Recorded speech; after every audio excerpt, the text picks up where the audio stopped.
let me introduce, I want to thank Aarti for joining us. This is, it's a real thrill. We got to know each other for the first time in a visit to San Francisco in the fall, and met up again when she was on campus for a Case Western Reserve University board meeting. And we were talking about opportunities to get in front of students, and thrilled that you're able to do this. So I'm going to turn it over to Adrian, who's one of our great undergrad students, who's a Weatherhead major, who's going to sort of run the show, and I will mute myself and turn it over to Adrian.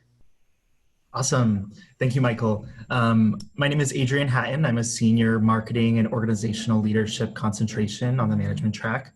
I'm also a 2020 Venture for America Fellow, which means that I'll be spending the next 2 years working for a startup in one of 14 American cities. Don't know where yet, but I'm really excited to dive in. I'm super excited today because I think that impact investing is a hugely important topic that we haven't all gotten to experience in our curriculum at Case.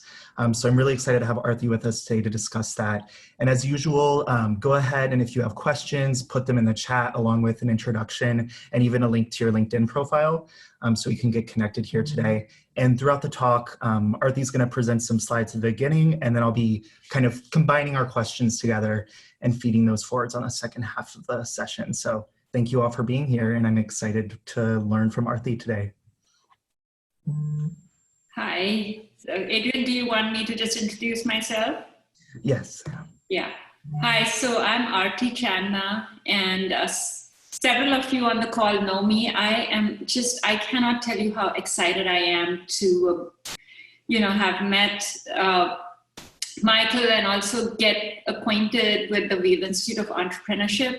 This is something that's excessively close to my heart, and I did not start out as an entrepreneur. I came to the US as an international student and studied computer science. I was a graduate student at Case Western Reserve, studied computer science, and then went on to I started my career for an boutique Oracle consulting firm in Cleveland, and then moved to the Bay Area in '91, and have been in the Bay Area since and just love it. So I worked for various tech companies through my career, and a few years ago when ed tech was becoming super, super popular, my son was very young. I have two kids and a dog and a husband who I met at Case Western Reserve. But my kids, my youngest one is a dog who's 4 years old. And then I have a 12-year-old daughter who is on spring break, supposedly this week, at home. We've been home since March 1st. So, and then I have a son who's also studying computer science and is a sophomore at WashU, who's also at home right now. So that said, I came here to the Bay Area and have worked in different high-tech companies, both hardware and software. But a few years ago, when my kids were much, much younger and ed tech was taking off, I decided to move and careers and try and become an entrepreneur in the ed tech field, and was trying to build something like Yelp, but really to be able to pick the best after school and online classes for my kids. And I put in our own money and built it, and people loved it. But then I realized being an entrepreneur is an extremely difficult thing, and was finding it quite hard to balance work and other things. So I actually worked with another entrepreneur, and the two of us did this together, and then actually merged it into another company.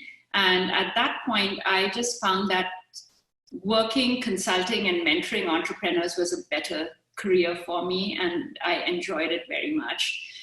In that process, I somehow met social entrepreneurs and got even more excited seeing social entrepreneurs, because it was not just about making money, but it was making money and also doing it for a good cause. So that's when I started my career working with social entrepreneurs. Somehow in there, I got introduced to MIT's D-Lab Accelerator program, and mentored several of the students in the MIT D-Lab program, and then just being as close as I am geographically to Stanford, I got introduced to the Social Innovation Center in the Graduate Business School at Stanford, and have been mentoring there a bit, and then also got introduced to Santa Clara University's Miller Center.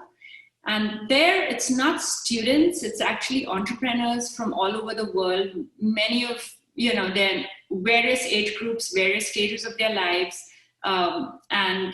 It's a long mentoring session. You mentor them for several months, and then they graduate from that. But all of those already have businesses running. So that's been my mentoring and social entrepreneurship gig lately. But what I found was, fortunately, I got reacquainted with Case Western Reserve a few years ago. It was Daniel and Anne, who are also on the call, and Barbara, who came and found us. And I cannot tell you how excited I am to have been reacquainted. And the students I've met at Case Western Reserve are just amazing. After having worked with students from other universities, I am proud to be a Case alum, and I'm also proud to be on the board of trustees at Case Western Reserve. So thank you all for everything that you're doing. So that's enough of that for my background. I think you guys know who I am and how I got into this career. So maybe let's get started. So just also, my husband is an investor, but he invests on the other side of it. He's a venture capitalist, so he invests for making money. I invest for both impact and making money. So we work with very different companies. Can we get the first slide on, please?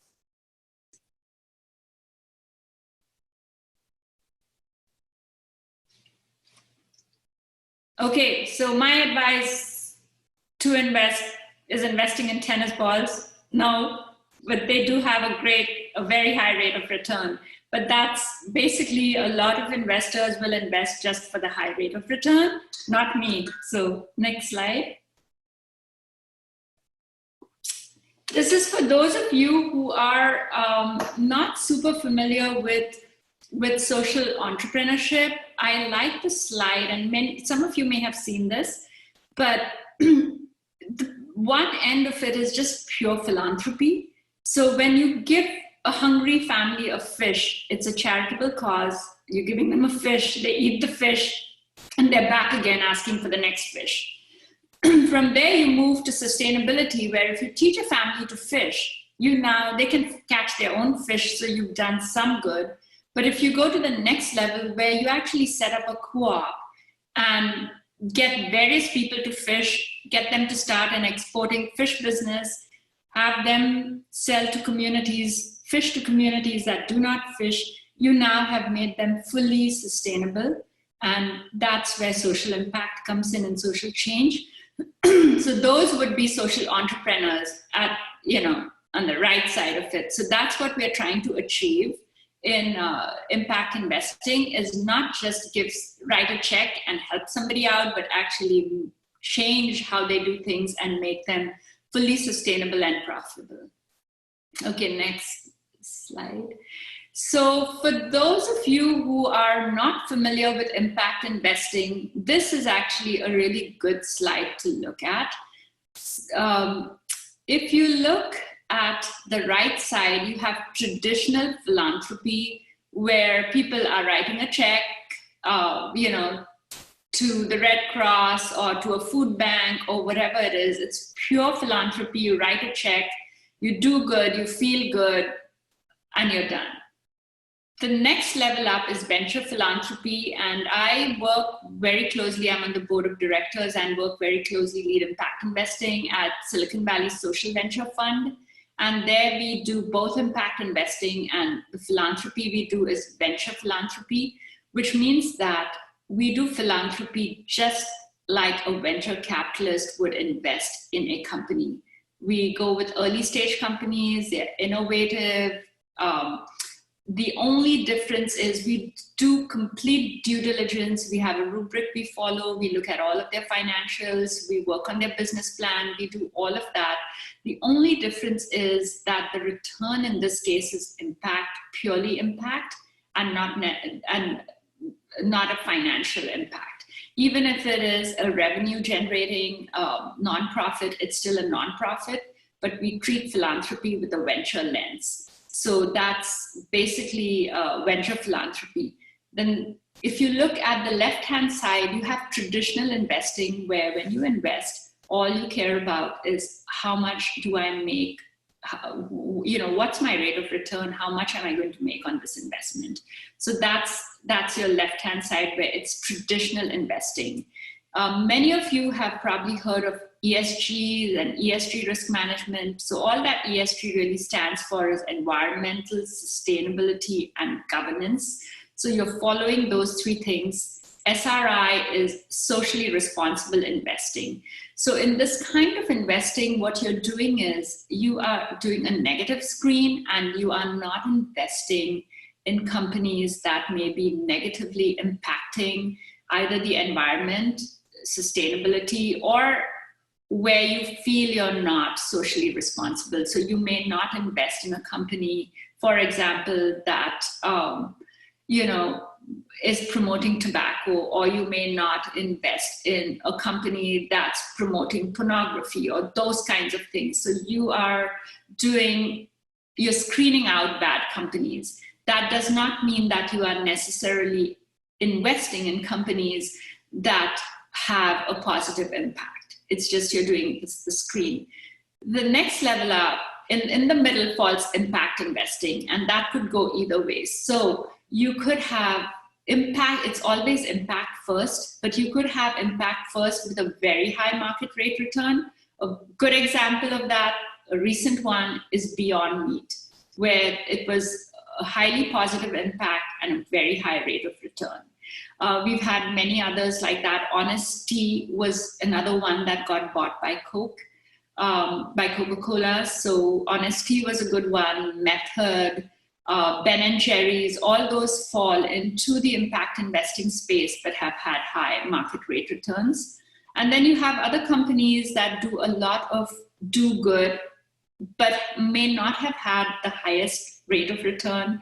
Examples would be Delight, which was started by a student at Stanford, where they make solar lights that are very, very heavily used in underserved countries.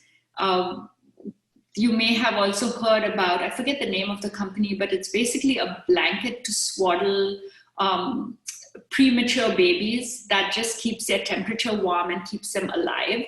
Now, those are all very high impact companies, but the market rate has not, it's been below market rate of return, but there's still been a rate of return. So you are looking at making money in both of those instances, but it just depends on you as an impact investor, whether you're looking for impact first and a high rate of market return or not that higher rate of market return.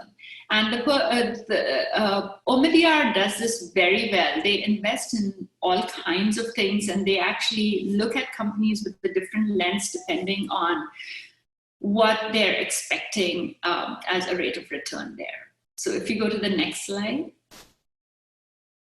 Okay, so what kind of impact may a company have? And here we talk about, the reason I like this is because you can think about it as impact classes, just like you think about asset classes, etc. So it may be a place that you're investing in if it's a certain geography, or it may be some kind of people that you're investing in. Town Kitchen is a company that I am actually quite familiar with, and they have hired kids out of foster homes and train them to do catering and get into more of the food business. So it's very people oriented. And then you have others that are process oriented, where you've changed how people do agriculture or, fair trade, etc. So it's that. And then you have food related, a product. It could be a clean plastic. It could be a certain kind of battery that's, or it could be a solar product. In this instance, they've shown Revolution Foods, which were healthy foods that are provided to schools, these are school lunches. And then you could be shifting a complete paradigm of how enterprises work with each other, create sustainable ways of doing business, etc. So it could be any of these different classes. So the way you think about impact and how a company may have impact is very different based on what you're thinking of doing. Okay, let's go to the next one. And I think that's just questions, right? No. Oh, I don't know how many of you are familiar or not familiar with the sustainable goals. So these are the UN sustainable goals. And typically, when you invest in an impact company, you look to see which of these goals may be satisfied. More often than not, multiple goals are satisfied at any given time. So oftentimes poverty and education will come together, or sustainability and poverty go together. There's many of these that go together. Gender equality is a good one that oftentimes will fit in uplifting communities in Africa where you're teaching women entrepreneurship. So you're doing multiple things at once. You're hitting geography, you're hitting poverty, you're hitting gender equality, etc. So these are the sustainable goals that most impact investors look for when they make impact investments, because you are an impact entrepreneur is required to provide an impact report on an annual basis. So it's important that their metrics fit into one of these goals. Okay. Next. So this is the balance I was talking about that is kind of always difficult for any of us, where impact investing is really a positive impact plus financial return, and it is very, very difficult to balance these two. People get highly emotional about impact investing because if someone is hugely into climate change, then that impact becomes more important than the return that they get. On the other hand, if somebody is an animal activist, plant-based foods might be super important, or the way animals are treated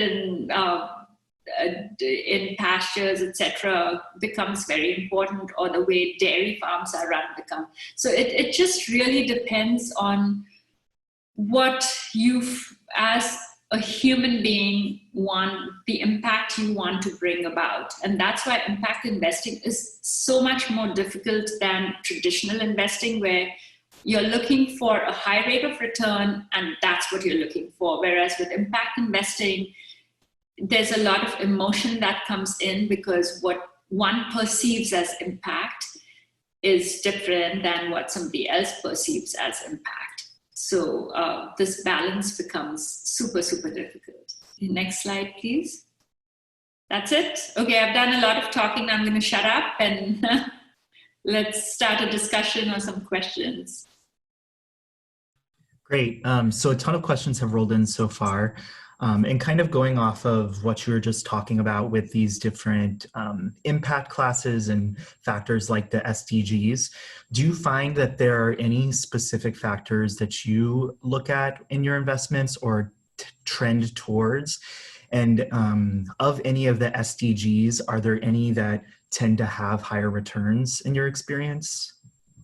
Yeah. So let me. So personally, my personal investments are, in most cases, technology for good, and that's because it's an area that I understand well, and it's also an area that typically gives a higher rate of return. You don't have to deal with supply chain. You don't have to deal with product manufacturing, etc. So examples of that would be, I recently invested in a company called Haven Connect, and what they do is they have for those of you who may be familiar with affordable housing, it is extremely difficult for people to get into an affordable housing place because the process is excessively cumbersome, and yet there are buildings that fall in the affordable housing space and have vacancies. And that's not right. That problem needs to be solved. We found that a lot of people who fall into this category that need affordable housing are oftentimes professionals who, for whatever the reason, have not been able to get the resources that they should have been able to get. And no one's really catering to that sector of people. So with Haven Connect, what they did was, so she met several SDGs. So it's a woman-run company. They're working with various communities in the United States. So it's not geography specific in that it's not just dealing with one community in a certain state. It is geography specific in that it's US based, so it's not global. But what they did is they completely cleaned up the process and have automated how somebody sends in an application. They can do it from an app on their phones. Most homeless people lately do have phones. Google gives phones to homeless people in the Bay Area if they don't have a phone. So she started out in New York, and then I think it was New York, Chicago, Silicon Valley, and she moved out of here because it's extremely expensive to live in the Silicon Valley, and is now based out of Texas. But just cleaning up the process and getting a database of this section of people that can now be provided with other resources has been hitting multiple SDGs, pulling them out of poverty, giving them housing. In many situations, it also meant educating the younger kids, because they were now in a home, so they could go to the same school district as opposed to being thrown from place to place. Giving them financial security. So it met many of these. So that's one of the examples that I can give. But that's just, again, a personal thing. I'm not a chemist, so I don't fully understand that area. So Bill Gates has invested a lot of money in cleaning dirty water and cleaning poop. Basically taking the sewage and making it into clean water and distributing that as clean water. That's something I don't understand. I have been presented with those, but anyways, yeah. I think also a lot of people have wondered, since it's not something that is necessarily taught a ton in our courses, and we haven't had a ton of exposure, but outside of, business schools currently, how do you feel that the awareness for impact investing is growing or not growing? And if that has or if the current virus has any impact on what that might look like in our future? Sorry, so what the current virus is, the impact that it's had on impact investing, is that the question? Yeah, and also the awareness of impact investing. So, outside of business school, so it just depends on whether you're in an entrepreneurial kind of setup or not. If you have an entrepreneurial mindset, you don't need to be in business school to know about impact investing. And again, I'm speaking specifically to the Bay Area. We have just a ton of impact investors who are, social entrepreneurs who are approaching impact investors, mainly because they're entrepreneurs at heart, but they're entrepreneurs with a really good heart. So they want to build something sustainable, and they also want to make money. And I think rightfully so, there is no harm in making money. But one of the interesting ones that I was a judge at a Seed conference in San Francisco, and this was an interesting one that she was actually a finalist, and we didn't know whether we wanted to invest in this or not invest in this, but ended up not. So here we are sitting as judges, and she gives each one of us a shot of vodka. Okay. So we're like, what does vodka have to do with us being on the panel? So we drank her vodka. It was good. We had the shot, and then she explained to us what she was doing. So she was working with farmers who raise cattle, and she was working with farmers who make cheese, and a lot of the byproducts of whey is just thrown away. And she didn't want that to happen. So she actually took the byproducts of whey and converted it into a vodka. So there was an impact. She was helping people, but we could not support that because it was alcohol. So that didn't fall into the lens of, and she was not from any business school or any of those. She purely had grown up and worked on a farm and just felt like we keep pouring this out. So my suggestion to her was make protein-based vodka. Maybe you'll do better than just vodka. But anyway, so that's an extreme example. But there's a lot of people in different areas, women who are trying to make better clothing, trying to use organic type of things, or working with indigenous people in different countries. There's people who have worked on coffee farms who are bringing coffee from different co-ops all over the world and trying to sell that in the US, helping many, many different people all over the world. So I don't think you need to be in business school to know that. How has this virus, so interestingly enough, I had mentored a company that's in the telehealth space, and their apps, they did a triage service, and their apps helped people in very remote locations in many parts of Asia. So they were in Bangladesh, Vietnam, parts of India, very, very remote places that had no medical treatment at all. So they would train social workers and send social workers out with this fully built triage service that they had on there. And it had to be on cell phones because they had cellular service, but you really couldn't charge laptops and stuff like that in many of these places. And that company is actually doing well right now with this whole virus situation, because more and more people are subscribing to them. Most of our social entrepreneurs are facing an extremely difficult time right now because of funding issues. Many of their businesses are face-to-face businesses, or they have a supply chain, those kinds of things.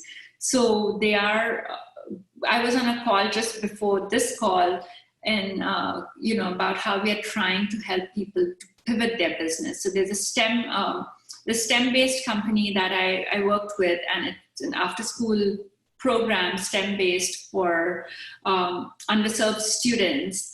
And since their labs, they had to pivot where they're now sending their actual lab kits are being mailed to these kids at home so they can actually continue to work. But it's now in a different mode. It's not, they can't handhold them and do it. So companies are trying to pivot as much as they can, but it is difficult to pivot certain businesses. So it's had a huge negative impact, mainly because of financing. Right. And you and I, the other day, we talked a little bit about Line Loop, which is the case that the students in this class reviewed recently. And we talked about how their business is also changing because of the concerns of contamination with these reusable shipping containers. So I was curious if you could give a little bit of background to Line Loop for the people here that didn't read the case, sure. And also how due diligence can be done with companies like that are suffering from the virus. Yeah. So Line Loop is a company it's just quite an outstanding company. It's run, So I do not invest in women-only companies. I invest in any social entrepreneur who is a good social entrepreneur, period. This Lime Loop happens to be a woman-run company where it's run by 2 women, and one is a woman of color and one is not. This is not their first company. They've worked together previously. So the way that they started out was they were in China, and they were upcycling billboards from China and upcycling the material of billboards that were removed, because, as you know, a billboard sustains any kind of climate. So they were upcycling the billboard materials and making these reusable shippers, which were largely used in the retail world. And they also won a fellowship at Levi's. So they were upcycling materials from Levi's to line these shippers. And it's very, very simple and easy to use. Here's a shipper. I have one of their little shippers, and I don't know if you can see it or not. But so these shippers, you can just send them back in the mail. Now, what's nice about them is they can be reused 200 times. Every time you get a cardboard box, even though it's recyclable, I don't know how many of you know this, but recycling anything is not simple. So when paper or cardboard gets recycled, just a lot of water gets used in the process, and a lot of energy gets used in the process to recycle cardboard. We think we're doing good by recycling, but we're using just way too much water and way too much energy in the whole recycling process. So it's better to use a reusable if you can. Just like Adrian and I are using reusable bottles right now instead of glass bottles. I noticed both of us seem to have blue bottles somehow when drinking. So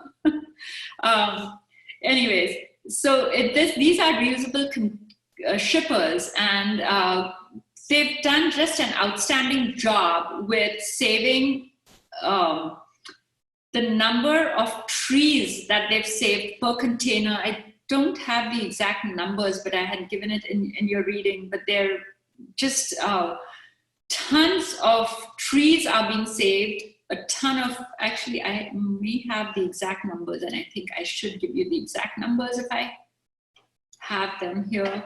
Let me see. So their whole thing is sustainability, saving trees, saving water, and saving shipping. So that was their whole goal, was just saving these things and the whole sustainability aspect. The cost is very cheap. It's a great business because it's subscription-based. Companies pay $2 a month per shipper, which is cheaper than them trying to use cardboard for shipping. So that was another plus that they had. They were upcycling instead of recycling materials. The minute we started, another thing is all of our recyclables and a lot of our garbage was being shipped to China. That has stopped. That stopped a while back. So even if it's recyclables, our landfills are getting filled with them because we are not sending them anywhere. So the less you recycle and the more you can upcycle, the better it is from a sustainability and environment standpoint. So they had all these pluses going for them. They also had some pretty amazing investors that had committed to them. Citibank had also committed to them. Citibank just started a new fund, $150 million impact fund, and they had committed as well. Unfortunately, because Corona kicked in before their close, they have now put that on hold. So this is a company that has suffered tremendously because of the virus, and because their funding was coming from New York, they suffered even more. So their cash flow is okay. They can keep going for a few more months, but if money does not come in, this is a good company that will have to shut down, not for any fault of theirs, but for the current circumstances. Now, will people be concerned about reusable shippers given what happens with hygiene, etc. So that's another factor that they have to think about, and they have been cleaning even more than before. On the insides, on the outsides, it's the same thing, whether you have paper or a reusable shipper, because the outside is going to be exposed as it ships. And they are pivoting their business now to working more with shipping healthcare products, because that's what's being shipped far more than clothing, which they were primarily used for. So that's been their huge negative impact as far as the virus goes. And then Reed asked, have you ever made a poor investment choice? And were there any red flags that made you realize this? And kind of what are your takeaways from those more negative experiences in investing? So, I made a poor investment choice in what I thought was not a poor investment choice, but it turned out to be a poor investment choice. So some of you may be familiar with these, you don't have to be a programmer, you don't have to have a computer science degree. You can do one of these quick courses, a 10-week crash course where you learn how to program and you can go program. Okay, so there was an entrepreneur who had done this super successfully, run these boot camps in a for-profit manner for students who could afford to pay and go do these boot camps and then get them hired at many of the well-known high-tech companies here. So he ran this successfully, very successfully, made a ton of money, sold his boot camp to some private, one of these smaller private universities, the Phoenix types that have classes. I don't know exactly, I don't remember who he sold it to, but now he got a good heart after he did this and decided that let me do this for a different class of people. So he came up with this theory of let's do boot camps for people over the age of 21 who cannot afford to learn programming, but, if they want to, they can, because they have the aptitude to. So he gave them a test and said, if you qualify, you can come join my boot camp. You pay me nothing. I give you a stipend of $2,000 a month while you're doing this, or $1,000 a month or whatever. So they didn't have to do another job. And many of them were Uber drivers or garbage collectors, all kinds of people who had the aptitude but didn't have the finances, joined his boot camp. And the way that they were going to pay him back was when they get a job, 20% of their salary, assuming that they made over 70K, 20% of their salary was going to go back to him. And that's how they would pay back over a period of time. And if you looked at his statistics, he would have been, the way he presented to us was he would have been cash flow positive within 3 years of his business. And this was a highly profitable business. And he had proven previously that this was a highly profitable business. However, it did not work that way. He had a lot of people sign up, but his giving out stipends was not the best thing he did. People dropped out. They took their stipends, they dropped out. There was no way to get the money back. There was no way to track people properly once they got a job, especially if they moved out of the area and did not connect back. It just became a nightmare of a process, and he had to shut down. So any investment we made in that was gone. So yeah, that was a bad investment with something that we thought would be a good investment. So how do you, so what are red flags that you look for generally? And in with that, Marissa wondered, what startup companies can do when looking for funding that can kind of make sure that they're in a good place? Yeah, so there's a lot of things we look at. So first is the team. That I think that is extremely important. The most important thing is how good is the team? How good is their idea? What is their business model? Is this a sustainable business model? Because a lot of times social entrepreneurs will come to you and they forget that even if they are profitable year to year, that does not mean they can return your investment.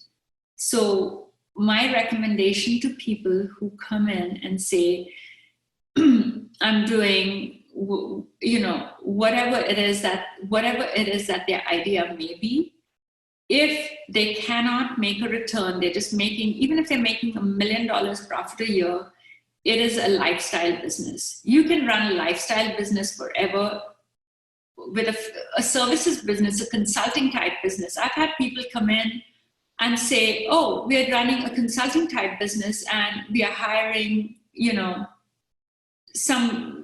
hiring the underserved or something like that, and they think it's too good. It's not a business that's going to return to an investor, because how do you exit? So one of the things that I look for is, what's your exit strategy? Who is going to acquire you, if at all? Or in most cases, they cannot IPO. Beyond Meats was one of those that IPO'd, but in most cases, it would be an acquisition after a certain point. So when is that going to happen? Will they ever reach that stage? And if that's not going to happen, then it shouldn't be an equity investment. It should be a loan that's given to someone with a certain rate of return, and that's then going to be below market, obviously. So there's, business model is a big thing that we look at. The financial, do the entrepreneurs understand finance? Because if they don't know how to do a proper financial model, they probably will not be able to run this business well. Are they able to hire and attract the right kinds of people? Are they really having an impact? Is something changing or not? The competition, the next company that comes to me again with another math app or any ed tech app, I just say no to them. It's a very saturated area, right? So definitely look at the whole competitive lens. Why are you differentiating yourself? How do you stand out? I do look for patents.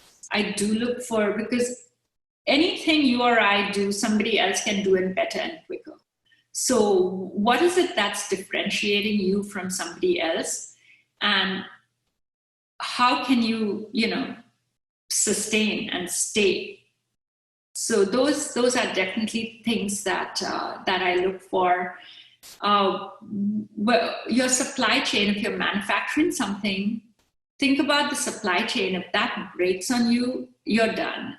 So how strong is your supply chain? Who are your partners? If you're having a positive social impact, but you're partnering with people who are not, what does that mean? And then, are you going to pivot for money? So a classic example of a company that pivoted for money is Juul. Juul started out as a classroom project, 2 students at Stanford who were trying to get people to stop smoking with e-cigarettes. But they realized at some point that they could not survive, and they pivoted the business so badly that they got money from tobacco companies. So instead of doing good, it started becoming, let's chase money, who cares about, what happens to people. So that's like one of those bad pivots. So I definitely look for entrepreneurs who want to stay on course no matter what. And Han asked, as well as a few other people were curious, on your perspective of impact investing 5 to 10 years from now. Do you think that'll become increasingly popular? Will for-profit companies shift their models at all? moving forward? So impact investing is for profit. It's not nonprofit, right? I think there's going to be some kind of a hybrid, or the term impact investing is going to change a little bit, because when it's impact first, it is difficult to get. This is again my personal opinion. Others may differ, but it's difficult to be purely impact first and get a very high rate of return. So I think what's going to happen is it's going to be impact investing will stay. It's going to be impact, but I think some of it is going to get modified where investors are going to look for a higher rate of return, because at the end of the day, when an investor invests, they want a certain rate of return. Otherwise, if it's partial charitable, it becomes confusing. So,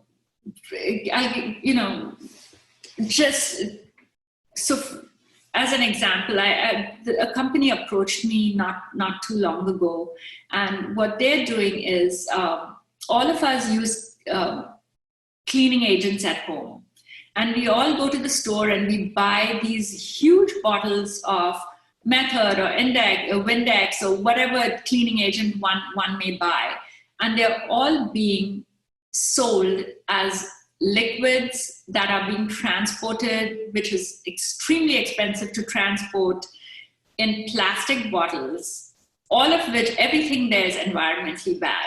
So there was a company that approached us that has their own patented way of making environmentally friendly tablets that can be sent out with a reusable container. Right, so what you do at home is you put the tablet in their reusable container and you add water to it and you spray it, and then it's clean. You don't have to keep going and buying these huge, already pre-made bottles of cleaner. And I thought this was a great idea. Now, how many people are doing this, I don't know. But that's a company, if it's done properly, could actually be highly profitable and make money. Right? What's the impact there? The impact there is environmental. Would it always be an impact first company? Probably not. They might need to pivot depending on who they partner with to sell their product so that they can get it out globally, because they would need to partner with a Procter & Gamble or a Unilever or someone like that, where profitability becomes first, then over and above your sustainability and environment good. But it could be a combination. That could be like an example. Gotcha. And I think we have time for another question, and it's something that I think a lot of us can benefit from getting your insight on.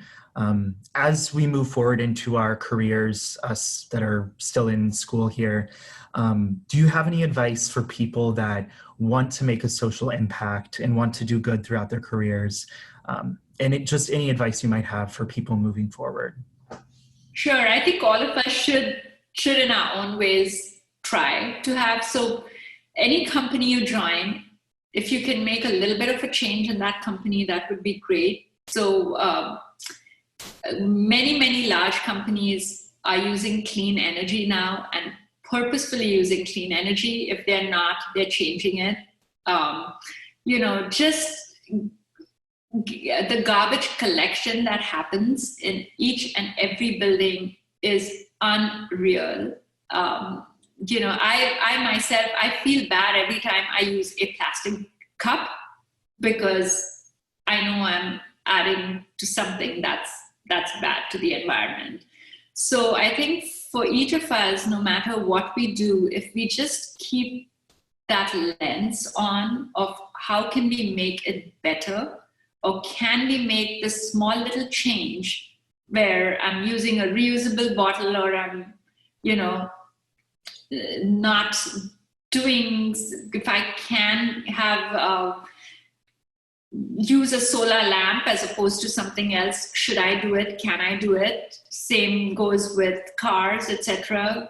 Should I walk more, or should I drive more, or can I ride my bike more? Those kinds of things, any little change that we can make, I think would be tremendous. If you can, I think looking for a job,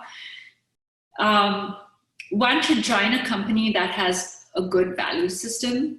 I would be careful with where I go, because most of us are looking to do good. And I think many companies are now pivoting to that, and they have the ESG lens, if nothing else. I personally I have found that social entrepreneurs are just amazing people. They're entrepreneurs at the next level. They're entrepreneurs with a good heart. That's how I look at them. And I think it's perfectly fine to make money, and it's perfectly fine to make a lot of money if they can with the business that they have.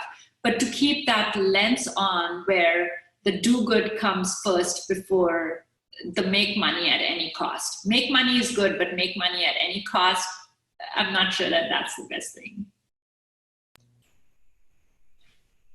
Right, thank you. Thanks. And now I'll hand it back over to Michael. Great, thanks, Adrian.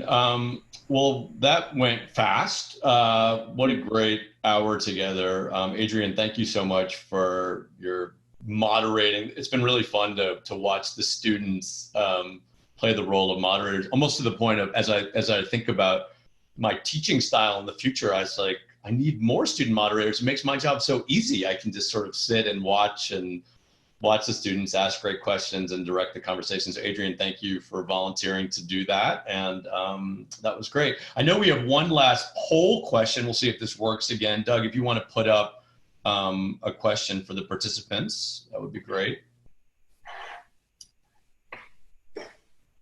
So how likely are you to purchase products from a company that's clearly involved with social impact versus one that isn't clearly involved as you make those buying decisions?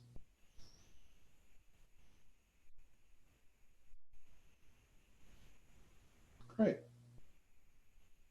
Okay, why don't we end the polling? Great. So we have, maybe with this group, maybe Aarti, after your discussion today, we should have asked people before the discussion and after. So it looks like quite a few folks on this call have an interest. I do want to mention, and I know already you've spent time with my colleague Megan Buchter, who's teaches this class with us and also runs our Fowler Center as an agent for world benefit. So we're doing some nice things at Weatherhead around this topic of social entrepreneurship and companies that are not only sort of selling products, but also making a difference. And actually the students in this class for a final project are looking at social impact entrepreneurs and publishing to the Aim to Flourish platform. So that's exciting. I also want to give a couple of previews of some upcoming events for both students and community members. Tomorrow at noon Eastern time, we'll continue our Beyond Silicon Valley series, and that is focusing on the crisis right now. And tomorrow's topic, actually it's a good follow-up of what you've been talking about today already, is the role of philanthropy. So not necessarily impact investors, but those that are wearing foundations or philanthropic hats about ways that they can help with entrepreneurs in this crisis. So we've got a great panel at noon tomorrow. And then next week, we have some pretty interesting sessions. Again, folks, not just from Northeast Ohio, but from other parts of the country. On Tuesday at 1 o'clock, we'll be joined by Walker Jacobs, who actually went to high school here in the Cleveland area with me and is now the Chief Revenue Officer of Twitch.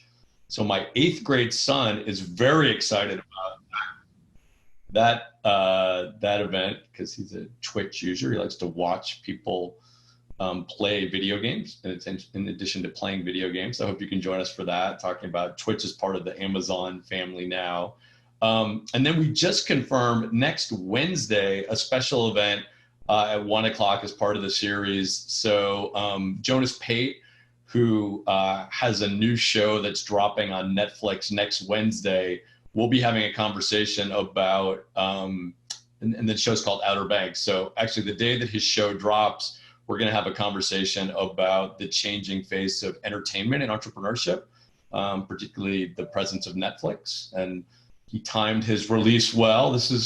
Who knew that when he dropped a show on Netflix that half of the world would be sitting at home. So we'll talk to Jonas about that on Wednesday at 1 o'clock. And then Thursday, we'll be back in class with Andy Flom, whose company was acquired by Slack in 2018 and now works there. And for students, we did ask you to join the Slack group as well as posting your assignment into Slack. So as we learn about multiple platforms, including Slack, it's another good way to use it. And then next Friday, we'll have another Beyond Silicon Valley session looking at the role of NGOs. So we're keeping busy, and it's so wonderful to have so many of you from our case community and also from the broader community join these sessions. So with that, Aarti, thank you again for doing this. This was great. It's so awesome to engage with you and have you share your experience. And to the students and community members, hope to see you at one of our upcoming events, and stay safe. Yeah, no, thanks everyone. And yes, we are writing grants now to some of our impact investees because they cannot raise capital right now. So tomorrow's session should be interesting as well. But right. Thanks everyone. It was lovely seeing all of you on Zoom. Bye. Thanks, Aarti. Thanks, everybody.